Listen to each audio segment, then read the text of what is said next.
Jadi pastikan handphone dan sinyal kalian itu support. Pak, minta dulu Pak.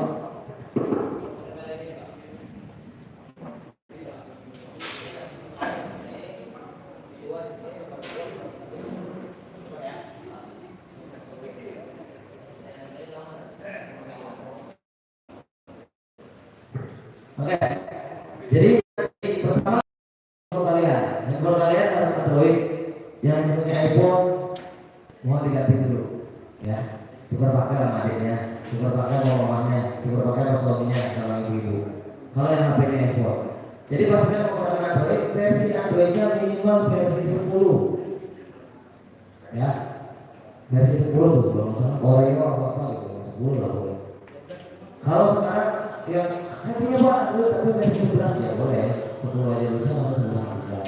Apalagi 12 dan seterusnya. Nah itu udah bisa.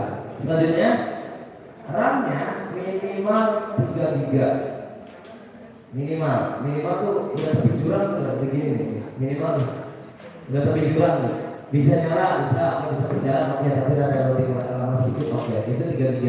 Mau lancar? Ya minimal tadi ya, kalau misalnya mau lancar berarti ya 4, 6, 8, 12 tuh masih kencang. Lalu selanjutnya kondisi kamera dan juga keamanan. Keamanan itu maksudnya sekuritas HP-nya ya.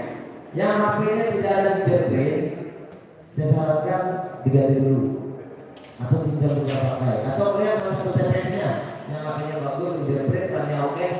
Jadi minimal karena ketika itu verifikasinya pakai fingerprint minimal. Pakai pola bisa nggak Pak?